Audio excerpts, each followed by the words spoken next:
Rebonjour à toutes et tous, Brice Guyard pour vous accompagner sur ce challenge SNCF Réseau ici à Coubertin. On est sur une épreuve de Coupe du Monde de DP Homme.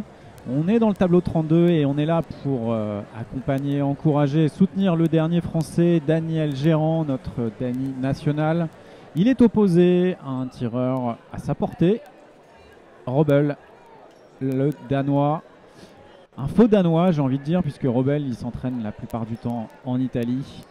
Il a de l'opposition sur ses séances d'entraînement avec les Italiens. On le rappelle, les Italiens, c'est numéro 3 mondial par équipe. Ils sont 3 dans les 16 premiers mondiaux. Grosse nation de l'escrime et de l'épée. Et Daniel Gérand, le droitier du Levallois Sporting Club. Nos dernières chances de médaille et de podium aujourd'hui. Allez, c'est parti, 0-0. Piste bleue.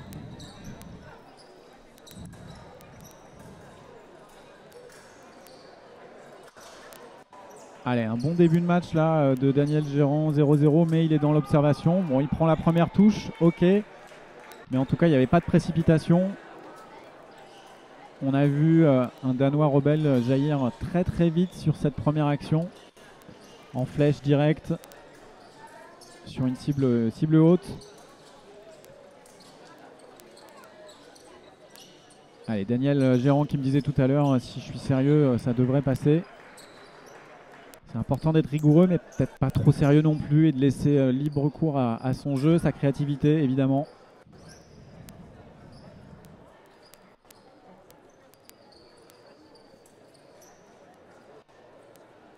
En tout cas, une garde pour le Danois Robel très académique, très posée. C'est quasiment une garde de fleurettiste. Et ça paye, hein, puisque ça fait 2 fois qu'il contre le Français en effectuant une parade et puis une riposte. La parade qui vient gêner Daniel Gérand. Ça le bloque un peu dans son action vers l'avant.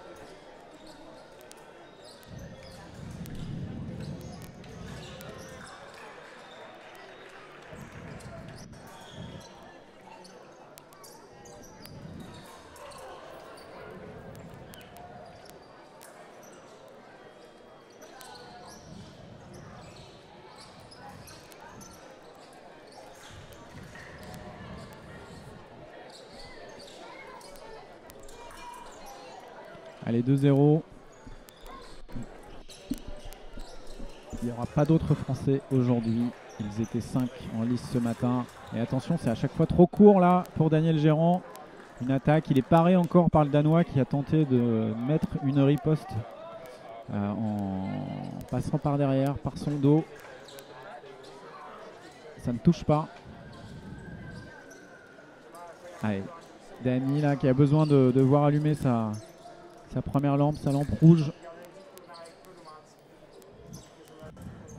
Allez, mettre un petit peu, peut-être un peu de pressing vers l'avant sur son adversaire.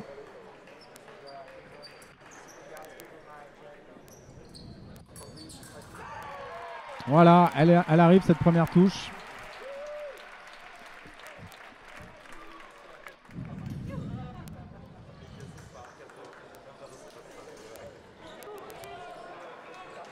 « 26 ans, Daniel Gérand, numéro 9 mondial. En février dernier, à Vancouver, sur une épreuve de Coupe du Monde non sélectif pour les Français. Il avait tout de même terminé à la seconde place, mais en recherche évidemment de performance pour le Français, qui a été habitué à des saisons plus riches en termes de résultats et de podiums. Et là, l'épée française en aurait bien besoin. Et il est pris, là on voit le Français qui va vers l'avant, qui bouge beaucoup sa main et son bras. Et finalement le Danois qui arrive à bien en profiter. Et lui, sa pointe ne bouge pas. Et sur les préparations de son adversaire, il touche seul le Robel.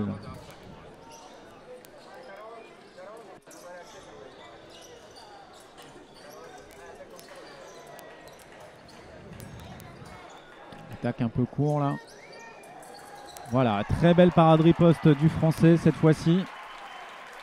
Grosse parade en force, mais bien maîtrisée ensuite pour pouvoir riposter. Je pense que ça va passer par là, la clé de ce match, de réussir à Voilà, imposer une bonne défense comme ça de milieu de piste pour ensuite pouvoir lâcher d'autres coups. Allez, 1 minute de pause, on est dans la fin du premier tiers-temps. Et Daniel Gérand qui va être coaché par l'entraîneur et sélectionneur national Sébastien Barrois qui en bout de piste donne quelques conseils. De toute façon, Daniel là, il sait ce qu'il a à faire. Il ne faut pas trop le regarder ce Danois.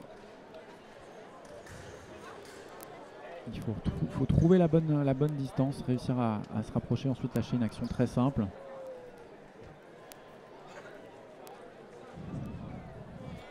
Et voilà, si ce Danois s'entraîne souvent avec les Italiens, c'est un tireur qui n'a pas peur du contact, qui n'a pas peur d'un moment d'être proche, de se rapprocher pour être opportuniste et aller sur la touche.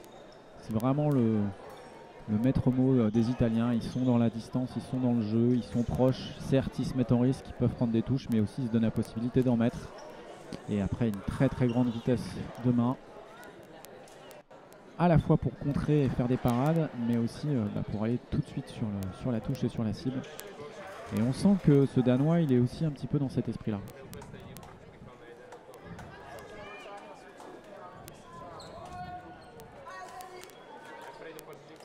Allez, 3-2. Pour l'instant, Daniel Gérand qui ne s'est pas encore totalement lâché. On a vu une très belle parade riposte, certes. Mais voilà, il faut proposer, je pense, plus de jeu, plus de mobilité. Il est très fort, en tout cas sur les jambes super physiques là, de Daniel Gérand. Ça part un petit peu de trop loin là. Attention.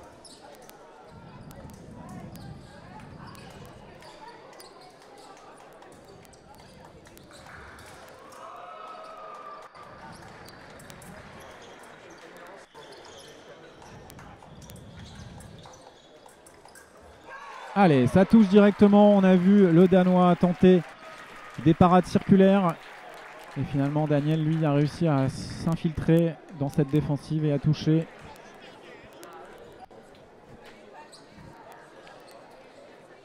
Allez, tant mieux si le Danois bouge la main comme ça en défense. Ça va donner beaucoup de place et de cible pour notre Français. Qui, lui, a bien la poitrine. Attention, il était pris là. Et il a le droit à la riposte, Daniel Gérand. Pourquoi il a le droit à la riposte? Évidemment, Rebel s'est retourné, l'arbitre aurait pu dire halte, mais celui qui était en position de défense, c'est bien Daniel Gérand. Il avait le droit à sa riposte. Donc de toute façon, Rebel doit être sanctionné. Il a tourné le dos à son adversaire. Donc si l'arbitre annule la touche, il devra mettre un carton jaune à Rebel, mais je vois pas pourquoi il annulerait la touche.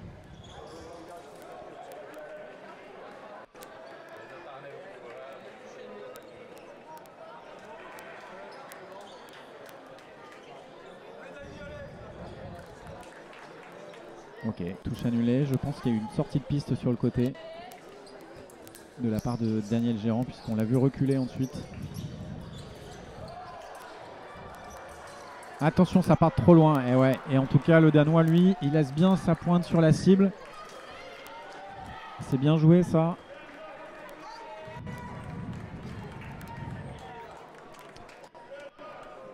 « 4-3 ». Les Français plutôt dans le coin là, de la piste bleue pour soutenir Daniel Gérand. Il en a besoin, les Français en ont besoin aujourd'hui. Le Français plutôt, puisque c'est le dernier en compétition, Dani. Attention tout de même là, à ne pas se fatiguer, pas s'épuiser sur des fentes hors distance. Allez, il faut provoquer quelque chose. Je trouve que Rebel, il est un petit peu trop là, le Danois, un peu trop en confiance. Il n'est pas trop inquiété. Voilà. Pas avoir peur de rentrer dans la distance pour Daniel Gérand, de se rapprocher. Il a des coups de fusil qui partent très très vite là du bras et de la main. Donc il ne faut pas hésiter à s'en servir.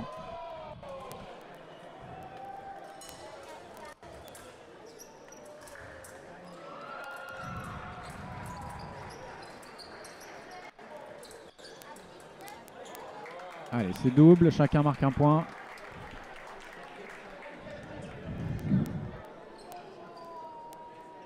Allez, pour Daniel, il faudrait vraiment trouver une petite clé supplémentaire, une option en attaque pour mettre en doute Rebel. Parce que là, pour l'instant, de la double comme ça, ça aide pas suffisamment le français.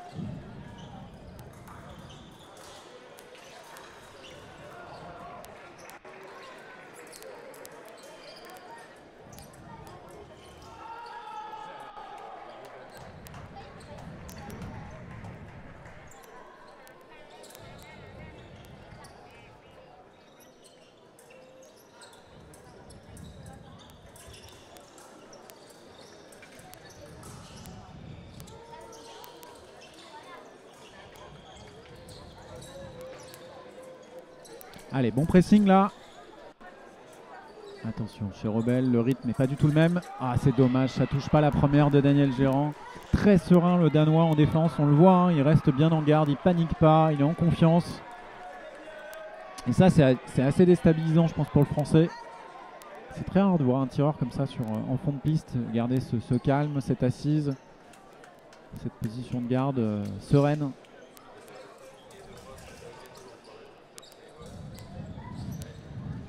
Gros mental là de la part du Danois en tout cas, parce que je pense que sur le papier c'est quand même moins fort que notre Français Daniel Gérand, mais en tout cas là il est très opportuniste, en tout cas il mène bien sa barque. Et Daniel la tête un petit peu baissée, je pense qu'il ne s'attendait pas à batailler autant sur ce match. Allez, 1 minute de pause, fin du deuxième tiers-temps.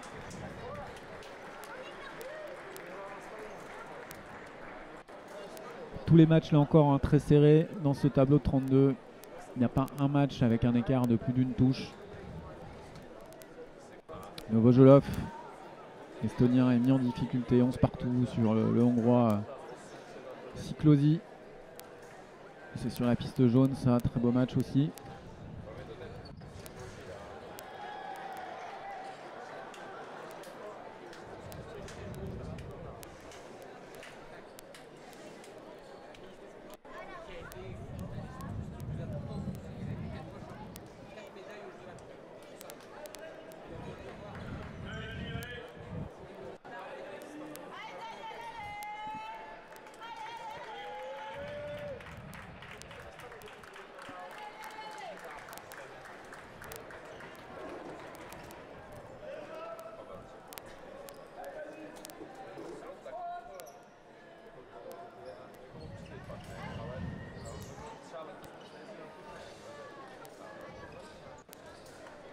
Allez, c'est la reprise. Dernier tiers-temps pour Daniel Gérand. Il est en retard. Il a une touche de retard. 3 minutes pour faire la différence sans se précipiter. On l'a vu, Daniel Gérand mis en difficulté lorsqu'il cherche à attaquer et pousser Robel dans son fond de piste. Robel très confiant sur sa défense. Il va l'utiliser. Il a une touche d'avance.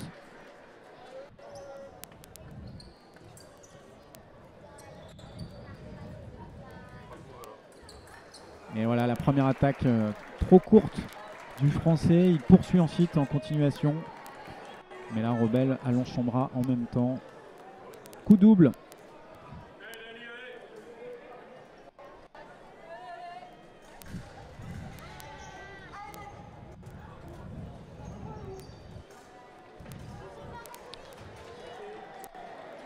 Ah, c'est dur pour les Français aujourd'hui et pour Daniel Gérand là encore. Difficile aussi parce que on ne voit pas trop là, pour l'instant l'issue, la clé qui pourrait vraiment bien le libérer. Je trouve que Daniel Gérand pourrait prendre plus de risques là, provoquer un peu plus son adversaire, s'appuyer en tout cas davantage sur le fer, sur des parades, même vers l'avant pour attaquer, pour vraiment gêner, déstabiliser Robel qui allez, là il faut mettre un peu le feu, il faut être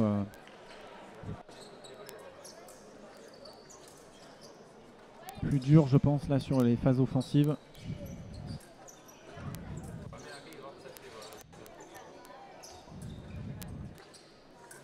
On sent qu'il y a un petit peu d'appréhension là du côté du Français avant d'attaquer.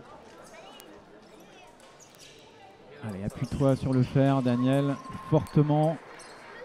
Ça peut passer, parce que là, à chaque fois qu'il y a une attaque directe du Français, Robel raccroche la double.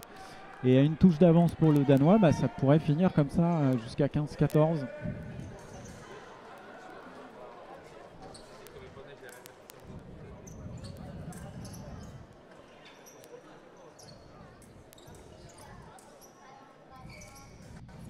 Allez, ça c'est bien fait, très bien fait, bien jailli sur la marche de préparation de Rebelle. Daniel Gérant n'est pas parti tout de suite et au moment où il était à distance, on a vu l'explosivité de ce tireur, la rapidité. Allez, 10 partout. Allez, c'est bien, celle-là elle va être importante. Il faut absolument la mettre. À 1 minute 10 de la fin du match. Pas se précipiter. Voilà, c'est bien, il est proche. Pas direct. Ah là là, la remise du Danois qui touche, la 3e remise, mais il avait le droit à cette remise.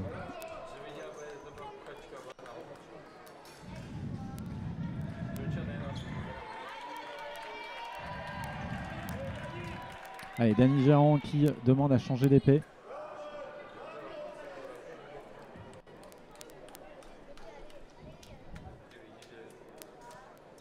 Ça lui permet de reprendre ses esprits, de casser peut-être un petit peu la dynamique là.